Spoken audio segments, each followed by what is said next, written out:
So as we're moored up outside at the Lion Saltworks, we thought it'd be rude not to come in and have a good look round. And it's been closed, isn't it? Every time we've been come closed up. every time we've come up. They don't open on a Monday, and it just so happens that we've passed on a Sunday, or a Monday. So we're going to go in while the opportunity's there. Yes. In 1894, John Thompson Jr. and his son Henry Ingham Thompson opened a saltworks in the coal yard of the Red Lion Hotel, and the works became known as the Lion Saltworks. A brine shaft was sunk in the yard of the local hotel to enable brine to be pumped up and stored in the brine tank, which still stands today. The first salt pan faced onto the canal and became unsafe in the 1980s and was removed. So how do we get the salt? If you look at this diagram, you'll see a thick black line between the wet rock head and the top salt bed, indicated in white. This is the brine stream. Sometimes cracks in the rock above means that super salty water, sometimes 8 times saltier than seawater, reaches the surface and forms small brine pools. Early man soon realised that simply by boiling that water, salt crystals would be formed. So the salt is extracted out of the ground in a form of a liquid brine, and this is the pump that is used to get the brine up from underground, and it's a form of nodding donkey, and it has 2 valves inside, and each, as the arm goes down, it fills with brine. The valve closes, and then as it lifts, it pulls the brine back up into this pipe. They're called clack valves. We know them at the refinery as non-return valves. Allows flow one way but not the other. A typical steam engine gearbox output crank speed of 13 revolutions a minute would pump about 2,800 gallons of brine an hour. That's quite impressive, actually. And this is the beam engine pump. Although initially it was driven by steam, it's now electrified and still working apparently up till 1986. And this building is where the saltworks gets its name, Lion Saltworks. It's the Red Lion Inn.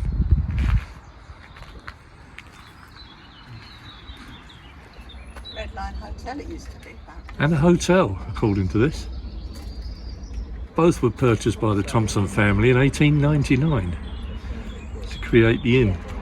Working in the salt factory was hard labour, and often with very low wages. Men worked long hours in hot, grimy conditions to produce the salt. The saltworks here even had their own bar and lounge to relax in. Wooden skittles, haven't seen them for a while.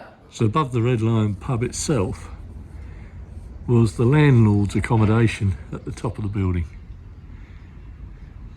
Quite a spacious flat he'd had up there, I must say. So this is what they call a pan house, where the brine was heated to extract the salt. And as you can see here, these are the openings of the fires that would have warmed the salt. Quite small actually. And above us here you can see the pan itself that would have contained the brine. The holes in the roof were not because it's derelict, that was actually open originally to allow the steam to come out of the building. But obviously now they put shutters in just to keep it watertight. Steam's like a fog, and I'm stripped to the waist and you fly on the closet.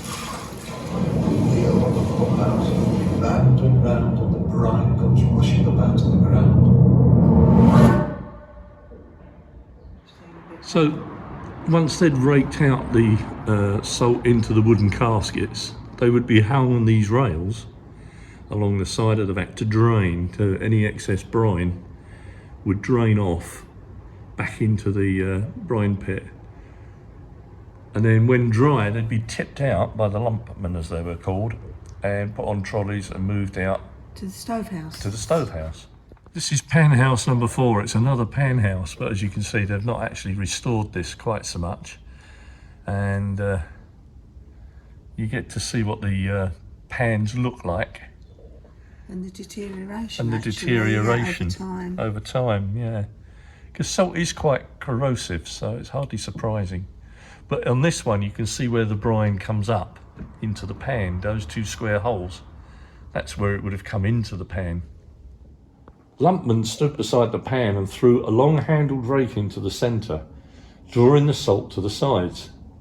The salt was scooped out of the pan with a skimmer and emptied into wooden tubs, like this one, which stood on rails beside the pan. As the salt cooled, the excess brine drained back into the pan through the slits in the bottom of the tubs. The lumps were then turned out when the pans had drained.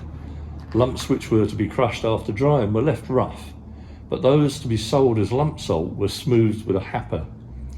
They were then loaded into a dandy barrow and wheeled into the stovehouse.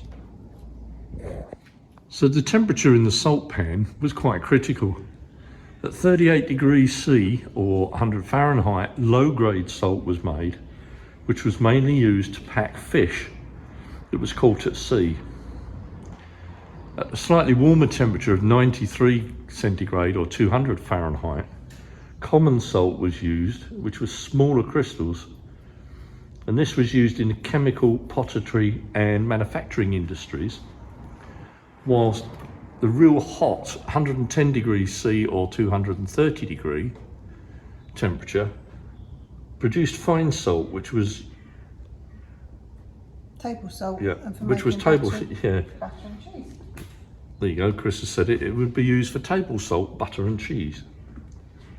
The dense fine crystals as opposed to large coarse crystals. So you can't see very well in here because the lighting is really low, but this is what's called the stove room.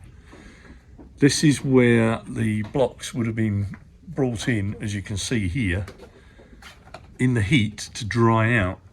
And the building now is made out of brick to retain all the heat so that the blocks slowly dried out. In the warehouse, salt lumps were either cut into smaller blocks or fed through a crushing mill and crushed.